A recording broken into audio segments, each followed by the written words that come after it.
피디님도 어제 악플 달린 거 봤어요? 네. 악플이 뭐라고 달렸냐면 이렇게 영상 찍고 유튜브 하다가 또 강의팔이 하겠지, 뭐 이렇게 영상 찍고 하다가 또 책팔이 하겠지, 정부 지원 사업 컨설팅 하겠지 라고 이렇게 어떤 분이 댓글을 달아주셨더라고요. 이게 뭐 악플인지는 모르겠지만, 그러니까 이런 댓글이 몇 번 달렸어. 굳이 막 이렇게 답변을 하기가 싫어가지고 그냥 이제 무시하고 넘어갔는데, 그분들에게 한마디 하겠습니다. 강의팔이가 왜 욕을 먹는 것인가? 책팔이는 왜 욕을 먹는 것인가? 정부 지원 사업 컨설팅 하는 사람들은 왜 욕을 먹는 것인가? 이게 강의팔이라고 표현을 해서 그런데, 강의를 파는 사람들은 교육을 하는 사람들이잖아. 그러니까 본인이 가진 전문성을 가지고 과금을 시키면서 교육을 하는 사람들인데, 이 사람들이 왜 욕을 먹어야 하는 것이지? 이게 약간 유튜브 시대로 넘어오면서 본인이 가진 커리어나 본인의 경험들을 굉장히 과장해서 표현을 하거나 만들어내서, 혹은 본인이 경험하지 않은 것들을 그럴듯하게 포장해서 만들어 놓고, 그걸 가지고 이제 강의를 하기 시작하면서 너도 나처럼 될 수 있다 라는 내용들로 현혹을 시켜서 본인의 커리어나 경험으로 이룬 것이 아닌 강의를 팔아서 이 경험들을 채워가는 이런 방식으로 뭔가 이렇게 진행이 되다 보니까, 강의팔이라는 말이 뭔가 되게 안 좋은 뜻으로 해석이 되고, 책팔이라는 말이 안 좋은 뜻으로 해석이 되는 것이 아닌가. 그렇다면 진짜 강의팔이가 나쁜 것인가? 저는 아니라고 생각을 하거든요. 저는 실제로 지금 뭐 강의를 뭘 어떻게 해서 뭘 팔아보겠다, 책을 뭐 팔아보겠다, 뭐 이런 계획은 없지만, 그리고 나중에 우리 채널이 교육 채널이니까 이렇게 차근차근 성장해가지고 구독자들이 원하고 조금 체계적인 교육 프로그램이 필요하다면 이런 것들 우리도 만들 수 있지 않습니까? 나는 강의팔이가 되지 않을 거야 라고 이야기를 하고 싶지가 않아요. 오히려 나는 강의팔이가 되고 싶은 워너비이다? 이게 가수들이 예전에는 딴따라라는 말을 되게 좀 기분 나쁘게 받아들였대. 근데 박진영이 나는 딴따라가 될 거야, 나는 평생 춤을 추는 딴따라로 살아갈 거야 라고 이야기를 하기 시작하면서, 딴따라라는 표현도 별로 그렇게 안 좋게 받아들여지지 않죠. 저는 이게 강의팔이나 책팔이도 똑같은 기류라고 봐. 이게 일부 안 좋은 시선을 가진 사람들, 그리고 일부 안 좋은 패턴을 가진 그런 강의팔이들 때문에 대다수의 교육자가 욕먹는 거는 용납할 수 없다. 왜냐면 본인들의 전문성을 가지고 이 전문성이 필요한 학생이나 일반 대중, 사람들한테 강의를 해주는 거는 교육을 해주는 측면에서 이 사람을 성장시킬 수 있고, 오히려 돈만 생각한다면 저는 교육자가 될 수 없다라고 보거든요. 저는 되게 좋은 패턴의 선순환의 비즈니스 구조다라고 생각을 하는데, 강의팔이다, 책팔이다 라고 무작정 욕을 먹는 거는 용납할 수 없다. 그 이제 댓글을 보고 왜 내가 하지도 않은 행동 때문에 욕을 먹고 있어야 하는 것이지? 라는 생각이 잠깐 들기도 했지만, 어떻게 보면 내 워너비의 모습을 그분이 이야기를 해주셨네? 나는 강의팔이 워너비인데 이 사람 커서 강의팔이가 되겠네? 라고 해주신 거잖아요. 이거를 좀 감사하게 받아들여야 되지 않을까.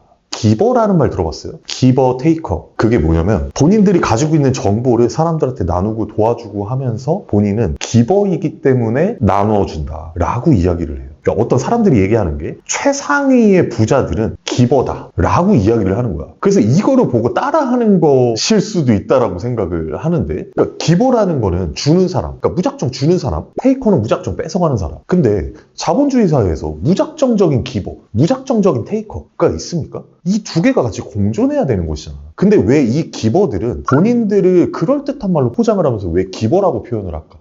본인이 가진 지식의 가치, 본인이 가진 정보의 가치가 돈으로 치환이 되지 않기 때문에 기버라고 그럴듯하게 포장하면서 정보를 나눠주는 거야. 언젠가는 나도 테이커가 될 거야 라는 마음을 품으면서. 오히려 본인이 가진 정보나 본인이 가진 경험에 대한 자신감이 있다면 기버이자 테이커가 돼야 되는 거야. 그러니까 세상에 공짜는 없다. 그러니까 내가 사람을 데리고 무작정적인 기버, 아무것도 모르는 사람한테 무조건 정보를 줘가면서 내가 기버가 돼야 될 이유가 없잖아요. 내 정보의 가치를 돈으로 바꿔야만 나도 이 정보를 나누는 것이 의미가 있다고 느껴질 거 아니에요. 그래서 저는 이 기버라고 얘기하는 사람들은 본인이 가진 전문성에 대한, 본인이 가진 경험에 대한 자신감이 부족한 거야. 그리고 그거를 돈을 주고 살 사람이 없는 거지.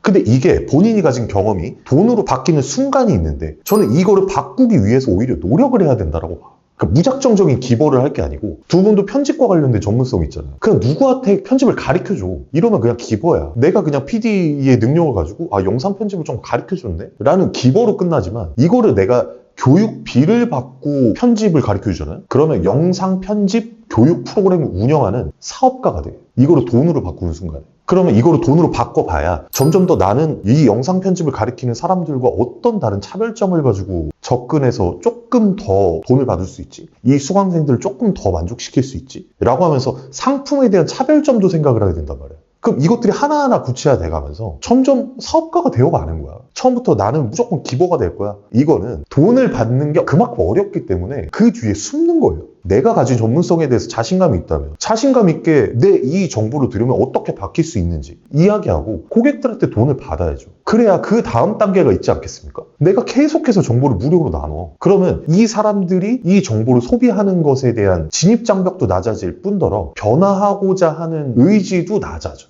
본인이 돈을 내고 정보를 취득을 해야 그만큼 또 열심히 하게 된다. 이거는 쌍방이 서로 좋아지는 과정이다. 저는 그렇게 생각해요. 너무 훌륭한 사업가분들이나 동기부여 콘텐츠 쪽 뭐 이렇게 잘하는 분들 많잖아요. 전 주원규님 되게 좋아해요. 김승호 회장님도 되게 존경하고. 그럼 이분들이 책을 팔면 책팔이가 아닌 건가? 이분들이 강의 팔면 강의팔이가 아닌 건가? 그건 누가 정하는 거지? 이런 분이 아니면 누가 강의를 해? 누가 교육을 해? 그런 사람들이 더 많이 강의팔이를 해줘야 되는 거지.